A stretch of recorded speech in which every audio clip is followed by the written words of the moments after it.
এখানতে তাড়ি ওখানে দেয়, ওখানতে তাড়ি ওখানে দেয়, মানে পাষাণ ভাঙতে ভাঙতে বাজার শেষ। তারপরে দুইজন মন্ত্রী যা দেখা গেছে, ওই রকম যদি 60 জন মন্ত্রী একটা বার আমরা পার্লামেন্টে পাঠাতে পারতাম, আর ওই 60 জন মন্ত্রীর প্রধান যিনি হবে তিনিও যদি কোরআনওয়ালা হতো, আমার দেশ সোনার দেশ হয়ে যেত। দুইটা মন্ত্রী পাঠিয়ে তাদেরকে যুদ্ধ অপরাধী বলা গেছে, তাদেরকে বলা হয়েছে তারা দুর্নীতি, তাদেরকে বলা হয়েছে যুদ্ধ অপরাধী, তাদেরকে বলা হয়েছে ধর্ষক, তাদেরকে বলা হয়েছে আলবদর, কিন্তু একজন মন্ত্রীরও বলা হয়নি তারা দুর্নীতিবাজ। গোটা মন্ত্রণালয় খুঁজে তাদের দুর্নীতির দাগ করে বের করা যায়নি। তাহলে দুইজন মন্ত্রী যদি দুর্নীতি না করে, আমরা যদি 60 জন মন্ত্রী পার্লামেন্টে একটা বারের জন্য পাঠাই, বিশ্বাস করো বেলকুচির মুসলমান, দুর্নীতি মুক্ত সমাজ তখনই তৈরি হবে। আর এর জন্য আল্লাহ পাক বলতে জাহিদু ফিল্লাহি হাক্কা জিহাদি, ওইটা প্রতিষ্ঠা করার জন্য চেষ্টা করো। ঘরে শুয়ে থাকলে দোয়া করলে হবে? রাস্তায় বসে শুধু ওই কি বলে চা খালি আর বাদাম খালি হবে না ভাই, আপনাকে চেষ্টা করতে হবে একটা বারের জন্য দেশটা কিসের দেশ হয়ে যাক। জোরে বলেন কিসের দেশ হয়ে যাক? সেই কোরআনের দেশ গড়ার জন্য বিএনপি এগিয়ে যাক, আমরা বিএনপি সাপোর্ট করব। ওই কোরআনের দেশ গড়ার জন্য চরমনাই আওলারা এগিয়ে যাক, আমরা চরমনাই সাপোর্ট করব। আর ওই কোরআনের দেশ বিনির্মাণে যদি জামাত ইসলাম সামনে থাকে, আমরা কেউ জামাত থেকে 1 ইঞ্চি দূরে সরে যাব না। শুধু যাব না, তারা যেভাবে সরকার গঠন করতে পারে তার জন্য আমাদের সকল প্রচেষ্টা থাকবে।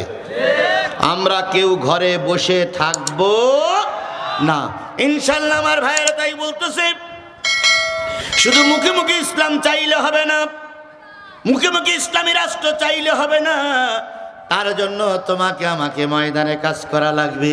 এইটা হলো জিহাদের হক, আদায় করে কাজ করো।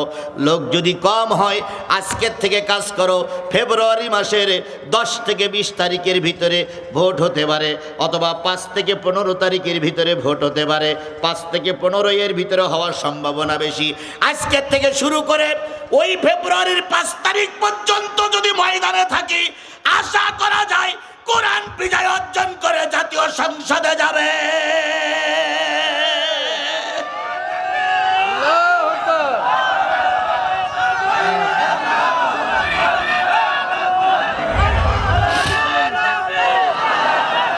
এই জন্য আমাদের কি বসে থাকার সময় আছে? ও আমার জাতি, বসে থাকার সময় আছে? শুধু ওয়াজ শুনলে হবে না, ওয়াজ কাজেও লাগাতে হবে। আচ্ছা বলুন তো, রাসূল পাক সাল্লাল্লাহু আলাইহি সাল্লামের দলে লোক কম ছিল, তারপরেও কি তিনি ইসলাম থেকে দূরে সরে গিয়েছিলেন? এই কথা বলেন, গিয়েছিলেন? আল্লাহ রসুল বদরে জিতে গেলেন, ওহুদে মার খাইলেন। কিসে মার খাইলেন? ওহুদে মুসলমানদের সংখ্যা ছিল কত? হ্যাঁ, 1000। আর কাফেররা ছিল 3000। আচ্ছা, ওহুদে মুসলমানরা মার খেলো, কাফেররা মুসলমানরা ছিল 1000। কয়শো লোক নিয়ে এক মৌলবী কেটে পড়ল? যে মৌলবী 300 লোক নিয়ে কেটে পড়েছিল, ওই মৌলবীর নাম কি? আব্দুল্লাহ ইবনে উবাই ইবনে সুলুল। এই মৌলবী 300 লোক নিয়ে কেটে পড়ার কারণে ওহুদের যুদ্ধে মার খাওয়া লাগলো। আজকে যদি আমার দেশ কোরআনের দেশ না হয়, আগামী নির্বাচনে যদি কোরআনওয়ালারা বিজয় অর্জন করতে না পারে, এর জন্য আমাদের দেশে আব্দুল্লাহ বিন উবাইর উত্তরসূরির একদল টুপিওয়ালারা দায়ী। এত সুন্দর একটা পরিবেশে যদি দিন কায়েম করা না যায়, আর ফেরেশতা জিবরাইল আর মিকাইল আসলো আর হবে বলে আমার মনে হয় না। কথা বলেন, এখন সুন্দর পরিবেশ হয়েছে না? এই কথা বলেন, সুন্দর পরিবেশ হয়েছে না? আমি আমার অন্তর চক্ষু দিয়ে দেখতেছি, গোটা বাংলাদেশ সফর করে আমার যে অভিজ্ঞতা হয়েছে, সেই অভিজ্ঞতার আলোকেই বলতেছি, 8টা ইসলামপন্থী দল একজোট হয়েছে। কয়টা? 8টা ইসলামপন্থী দল একজোট হয়ে আগামীতে প্রতীক চিহ্ন নিয়ে আপনার সামনে আসবে। এই ইসলামপন্থী দল 8টা দলের যে কোনো একজন এমপি যদি আমরা পাশ করাতে পারি, দেশ হবে কোরআনের দেশ। কিন্তু দুঃখ লাগে, ঠিক যখনই আমরা কোরআনের দেশ প্রতিষ্ঠার জন্য রক্ত ঘাম মাটি করতেছি, তখন একদল হুজুররা বাতিলদের ছায়াতলে যেয়ে আমাদের বিরুদ্ধে ফতোয়া দিচ্ছে। এরকম মৌলবী আমাদের দেশে আছে না নাই? জোরে বলেন, আছে না নাই? এ সমস্ত মৌলবীদের খেয়াল করবেন, ওয়াজ করলে আমাদের ওয়াজগুলো কিছু লোকের ভালো লাগে, আর ওই সমস্ত মৌলবীরা তারা দূরটা থাকে, এরা দিন কায়েমের পক্ষে না, ওরা শুধু চিন্তা করে বাতিলিরা ক্ষমতায় থাক, খাবো আর আউ আউ করবো। এরা আমাদের ওয়াজও বসে না, দেখবেন এরা ওয়াজও বসে না, এরা ওয়াজ থেকে চলে যায়। সেই ভোটাররা এখনো অনেকেই আছে, 2-1 মারা যেতে পারে, সেই ভোটার। আর আমরা যারা নতুন প্রজন্মের ভোটার হয়েছি, এই ভোটারগুলো যদি ময়দানে থাকি, আল্লাহর রহমত যদি হয়, মুরব্বীদের দোয়া যদি হয়, আগামী দেশ হবে কোরআনের দেশ। শুধু শক্ত শপথ নিয়ে ময়দানে থাকা লাগবে। ময়দান বাতিলদের কাছে দেওয়া যাবে, ময়দান বাতিলদের কাছে দেওয়া যাবে। কেউ কেউ বলতেছে দাঁড়িপাল্লায় ভোট দিতে আসলে এই করব সেই করব। তুমি তোমার হাত নিয়ে শক্ত থাকো। এখান থেকে 15 বছর আগের বাংলাদেশ আর 15 বছর পরের বাংলাদেশ এক নয়। ভোট কেন্দ্রে যে একটার বেশি 2টো ভাগ ভোট যদি কেউ দেয়, পুলিশ দিয়ে প্রশাসন দিয়ে এমন পাদানি দেওয়া হবে, তুমি এই হাত দিয়ে হয়তো তুমি বাড়ি যেতে পারবে না, লোকের বলতেছে বাড়ি যেতে পারবে না, তোমার ঠেলা তুমি সামলাও। ভোট চুরি করতে আসলে এবার খবর আছে, এই যুবকেরা পারবা না, পারবা না, পারবা না, আজকের থেকে শপথ নাও, ভোট চুরি করতে আসলে খবর আছে। আমি চুরি করব না, কাউকে চুরি করতে, আমি চুরি করব না, কাউকে চুরি করতে দেব না, দেব না, দেব না। যদি আপনারা না পারেন আমার সংবাদ দেবেন, আমি এসে দখল করে রাখবো। লাগবে না, এটা আমি জানি, বুড়ো মানুষ বলতে লাগবে না, আর যুবক মানুষে তোমাকে হইলটা কি? এই দেখো, এটা এখনো ভোটার হয়নি, তার আগে লাঠি নিয়ে বসে আছে। লাঠি নিয়ে বসে। আল্লাহ আল্লাহ আমাদের সবাইকে হেফাজত করুক। ও ভাই, সামনে বিরাট পরীক্ষা, এই পরীক্ষায় কামিয়াবি হবার জন্য আজকের থেকে চেষ্টা করতে হবে। আমার ভাইয়েরা, 3 জন লোক চলে গেলেন।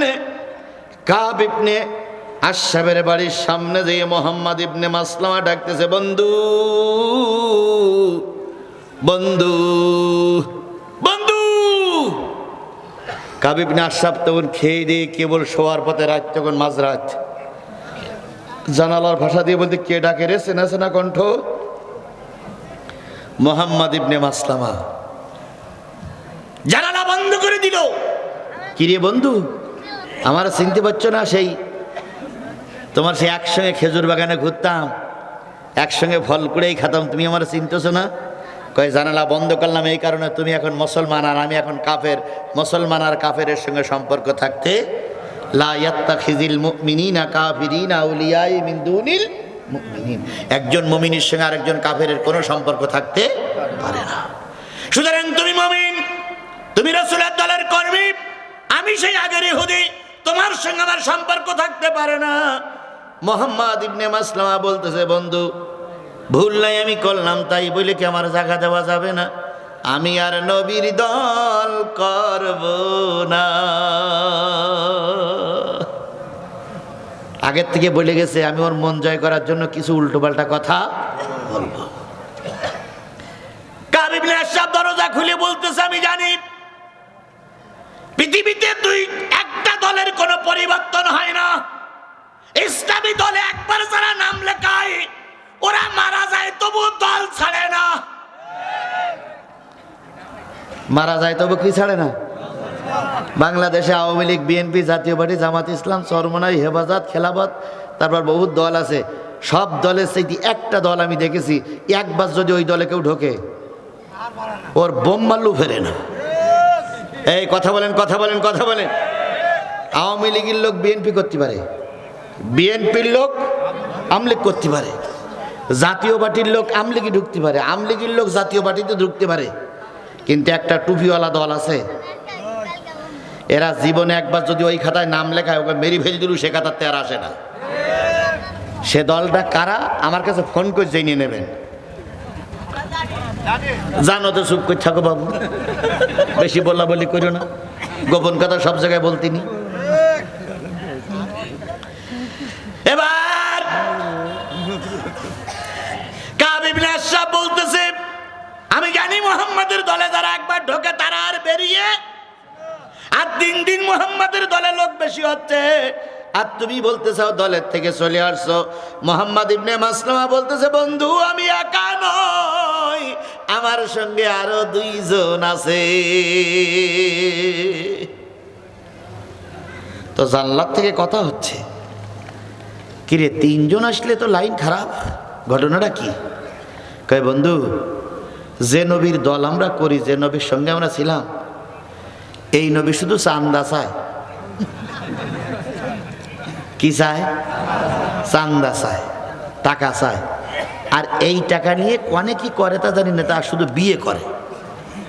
কাব ইবনে আশরাফ বলে, ঠিক ঠিক ঠিক। লাইনি লাইনি মিলে গেছে না? কাফের কি খুশি হয়ে গেছে না? কাফের খুশি হয়ে গেছে না? কারণ হুজুরদের দলের লোক হুজুরদের বিরুদ্ধে কথা বলতেছে, কাফেররা তো খুশি হবেই। আজকেও আমরা দেখতেছি কাফেরেরা যখন যুক্তি করে তখন খুশি হয় না, যখন কোনো হুজুর কাফেরের দলে যোগ দেয় তখন বলে ঠিক ঠিক ঠিক। আগের দিন এক হুজুরদের জনসভায় বসে আছে বিএনপির জনাব সালাউদ্দিন আহমেদ।